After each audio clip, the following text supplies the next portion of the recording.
সাভারের তেঁতুলঝরা ইউনিয়ন পরিষদের উদ্যোগে ইউনিয়নের সার্বিক উন্নয়ন পরিকল্পনা প্রণয়নের লক্ষ্যে এক উন্মুক্ত ওয়ার্ড সভা অনুষ্ঠিত হয়।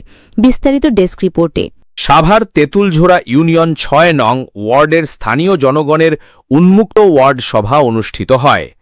অংশগ্রহণে অনুষ্ঠিত এই সভায় বিভিন্ন উন্নয়নমূলক দাবি ও সমস্যার কথা তুলে ধরা হয়। সভায় প্রধান অতিথি হিসেবে উপস্থিত ছিলেন তেঁতুলঝরা ইউনিয়ন পরিষদের প্রশাসক ফাতেমাতুজ জান্নাত। সভায় সভাপতিত্ব করেন ইউনিয়নের ২ নং ওয়ার্ডের সংরক্ষিত সদস্য শাহিনুর বেগম। এ সময় আরও উপস্থিত ছিলেন হাজী জামাল উদ্দিন সরকার, সাবেক সভাপতি সাভার থানা বিএনপি ও সাবেক চেয়ারম্যান তেঁতুলঝরা ইউনিয়ন পরিষদ। এখানে প্রায় আমাদের থেকে প্রায় ৫ মিটার বা ৪ ফিট এখানে সারা বছর জলাবদ্ধতায় থাকে এবং আমাদের এখানে একটা ভালো লোকজনের দিকে কখনো বসবাস করে না। আমরা সাধারণ মানুষ এই পাশের মানুষ এই পাশে চাই না। প্রায় আজকে ১৫ বছর যাব একটা এলাকার মধ্যে আমাদের এদিকে ছিল এক সময়কার আমরা চলাফেরার রাস্তা ছিল এটা, কিন্তু আমরা মেইন রোড রিক্সা নিয়ে আমাদের পারাপার হইতে হয়, কেননা আমাদের জীবনের রিক্স নিয়ে আমরা এই রাস্তা যাতায়াত করতে পারি না।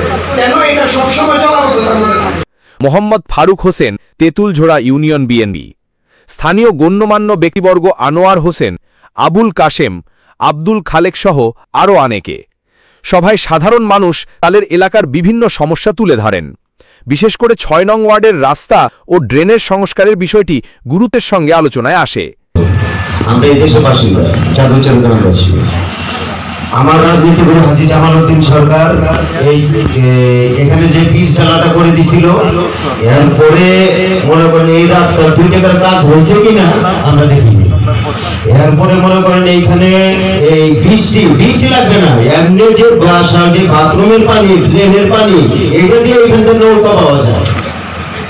এখানে নৌকা পাওয়া যায়। আমরা জরুরি দরকার, আমরা বিনোদ আপনাদের কাছে আমরা এই যে ৪ রাস্তার মোড় থেকে ধরে মনে করেন পুরানো জামাল ক্লিনিক পর্যন্ত এই রাস্তাটা আমরা করে দিবেন। আপনাদের কাছে জোর দাবি। আর জাদুর চোখ যে ড্রেনগুলো হয়েছে, মানে যে একটা ড্রেন হয়েছে, এই ড্রেনটা মনে করেন এইভাবে করাটা ঠিক হয়েছে কিনা এটা আপনারা একটু দেখবেন। আর ৪ রাস্তার মোড় থেকে এখানে কমিটি ক্লিনিক আছে, জাদুর চোখ কমিটি ক্লিনিক মাদ্রাসা রোড, এই ২ পাশে বাড়ি আছে, মনে করেন কোনো সাইডে বাড়ি ভরা।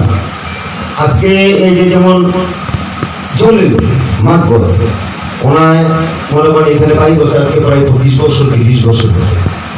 এইখানে যে বাড়ি ঘরগুলো আছে সবাই ড্রেন করে, মানে বাড়ির ভিতরে হাউস করে, তারপরে পানি রাত্রে চুরি করে আরেকজনের জায়গায় ফেলাইতে হবে। কোনো ড্রেনের সমস্যা নাই। আপনাদের কাছে আমার এই অনুরোধ, এই ড্রেনটা করে দিবেন। আর ওই যে আমরা এখানে যে চাষি আছে শাহিনুর বেগম, আমরা এখানে মেম্বার, ওইখানে কিছু অংশ রাস্তা মনে করেন পশ্চিম দিকে মনে করেন পড়ে গেছে। মাহবুব মাস্টারের বাড়ি হতে মনে করেন অর্ধেক রাস্তা হয়েছে, আর অর্ধেকটা রাস্তা বাকি রয়েছে। সেই রাস্তাটা আপনারা করে দিবেন, সেই রাস্তাটা আপনারা করে দিবেন। আমরা এই জাদুচর হচ্ছে সবচেয়ে অবহেলিত গ্রাম, মানে আমলিক সরকার থাকতে এখানে তো মনে করেন সবাই সম্মানিত সভাপতি উপস্থিত আছেন, সরকার কর্তৃক নিযুক্ত আমাদের ইউনিয়ন পরিষদের প্রশাসক মহোদয়, আর ৬ নম্বর ওয়ার্ডে আপনারা যারা উপস্থিত সবাইকে সালাম, আসসালামু আলাইকুম। আজকে আপনাদের দাবি দেওয়া সব শুনলো প্রশাসক সাহেব, শুনলো সবাই, শুনলো, আমরা শুনলাম। কিন্তু এটা আমারও অত্যন্ত দুঃখ লাগে যে হেমায়তপুর সেই মফিজুলের বাড়ি থেকে যে রাস্তাটা এত করুণ অবস্থা, কোথায় কিভাবে কে করছে এটা জানি না। এখন ড্রেন করছে, ড্রেন করলে কি লাভ হবে? রাস্তা তো নৌকা চলার মতো অবস্থা। কাজে এখন আমি বিনীত অনুরোধ করবো, এটা আপনারা দেখবেন যে যদি এর আগে আমরা শুনছি যে টেন্ডার হয়ে গেছে, কিন্তু টেন্ডার হয়েছে না হয়েছে আজ পর্যন্ত জানলাম না। টেন্ডার হইতে কোনোদিন আসলো না। তাহলে এটা আপনার খবর নেই, দেখবেন যদি টেন্ডার হয়ে থাকে তো হয়েছে, আর যদি না হয় অগ্রাধিকার ভিত্তিতে এই রাস্তাটাও আপনারা বুক করে নিয়ে যাবে।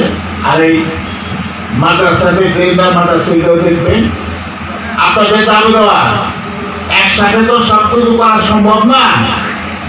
অগ্রাধিকার ভিত্তিতে যারা সবচেয়ে বেশি প্রয়োজন সেটাই করবে। আপনাদের দাবি তো যথেষ্ট, কিন্তু সম্পদ তো কম, কাজে আপনাদের আস্তে আস্তে আস্তে আস্তে সব হবে, কোনো চিন্তা করেন না। সবাইকে ধন্যবাদ। আপনাদের এই দূর অবস্থার জন্য আমি আপনাদের কষ্টের কথা জানলাম এবং আমার সবগুলো সমস্যা নোট করা হয়েছে। আপনাদের যদি কোনোটা পরে মনে পড়ে যে এখন বলতে ভুলে গিয়েছি, আপনারা পরিষদে লিখিত আকারে জানাবেন, আমরা সেগুলো দ্রুত ব্যবস্থা নেওয়ার চেষ্টা করব। আর যেহেতু আপনাদের গার্জেনে ধরবো আমি, আপনাদের সাবেক চেয়ারম্যান মহোদয় আছেন, উনি বিষয়টা বলছে। এখন সরকারের তো সমস্যা আপনাদের অনেক, আর একটা ওয়ার্ড না, আপনাদের সবগুলো ওয়ার্ডে অনেক সমস্যা দিয়েছেন। এর ভিতরে আমরা যেটা খুব বেশি গুরুত্ব দিয়ে দ্রুত করা সম্ভব আমরা চেষ্টা করব। আর আমাদের জেলা প্রশাসক মহোদয় এই ওয়ার্ড মিটিংটা করার জন্য বলছে, আপনাদের সমস্ত সমস্যায় আমরা লিপিবদ্ধ করব এবং এটা জেলা থেকে একটা পুস্তক আকারে তৈরি হবে। যেগুলো দ্রুত সম্ভব সেগুলো আমরা করে দিব, আর পর্যায়ক্রমে বাকি সমস্যাগুলো সমাধানের জন্য চেষ্টা করা হবে। এটা আমাদের জেলা প্রশাসক মহোদয়ের নির্দেশনা, আপনাদেরকে আমি অবহিত করার জন্য বললাম। আর আপনারাও বেশ কিছু বিষয়ে তো আমার সচিব মহোদয় বললো, এখন স্থানীয় যে সমস্যাগুলো আপনারা পাশে থেকে আমরা সেগুলো সমাধান করার চেষ্টা করব। আপনাদের যেই হেল্পগুলো দরকার আমরা আশা করব যে আপনারা সবাই এক হয়ে থেকে করবেন। আর একটা অনুরোধ থাকবে যে সবার সমস্যাটা একটু বোঝার চেষ্টা করবেন, যে আপনি ধরেন নিজের সমস্যাটা দেখলেন, আপনার পাশে দেখাচ্ছে যে আরেকজনের সমস্যা হচ্ছে, এটা নিয়ে পরবর্তীতে দেখাচ্ছে দুই পক্ষে আমাদের কাছে আসে, সেটা কিন্তু ম্যানেজ করা ঝামেলা হয়। আপনারা কি বুঝতে পারছেন আমি কি বলছি? ধরেন যে উনি বললো যে এটা রোডটা করে দিতে হবে, ওনার সুবিধা হবে, কিন্তু ওনার সমস্যা হয়ে গেল। এরকম সমস্যাগুলো আপনারা নিজেরা বিবেচনা করবেন। আর সবারই একটু ছাড় দেওয়ার মনোভাবটা তৈরি করতে হবে। সবসময় যে আমার সুবিধাটাই প্রায়োরিটি দিব, এটা ঠিক না। এইভাবে আবার নিজেরাও ভালো থাকবেন না। সেজন্য সবাই মিলে কিভাবে ভালোভাবে কাজটা করা যায়, আপনারাও আমাদের সাথে থাকেন, আমরা চেষ্টা করব। আর দোয়া করবেন যেন আপনাদের সমস্যাগুলো আমি থাকা অবস্থায় যতটুকু পারি করে যেতে পারি। আর সবাই আজকে উপস্থিত হওয়ার জন্য বিশেষ করে আপনাদের সাবেক চেয়ারম্যান মহোদয়কে ধন্যবাদ জানাচ্ছি। উনি সকালেও আর একটা ওয়ার্ডে আমাকে সময় দিয়েছে, আর ওনার সহযোগিতায় আপনাদের ইউনিয়নের সার্বিক উন্নতির চেষ্টা করব। সবাই ভালো থাকবেন। আর আজকে সবার সমাপ্তি ঘোষণা করছি। আসসালামু আলাইকুম। স্থানীয়রা জানান, দীর্ঘদিন ধরে রাস্তা ও ড্রেনের অবস্থা বেহাল হয়ে আছে। বর্ষাকালে পানি জমে যাওয়া ও চলাচলে ভোগান্তি প্রতিনিয়ত তাদের জীবনের দুর্ভোগ ডেকে আনছে। এ সময় প্রধান অতিথি ফাতেমাতুজ জন্নাত স্থানীয়দের আশ্বস্ত করে বলেন, আমি এলাকার জনগণের সমস্যাগুলো গভীরভাবে লক্ষ্য করছি। বিশেষ করে রাস্তা ও ড্রেনের সংস্কারের কাজ দ্রুতই হাতে নেওয়া হবে। আপনাদের সহযোগিতা পেলে আমি সঠিকভাবে কাজ সম্পন্ন করতে পারব।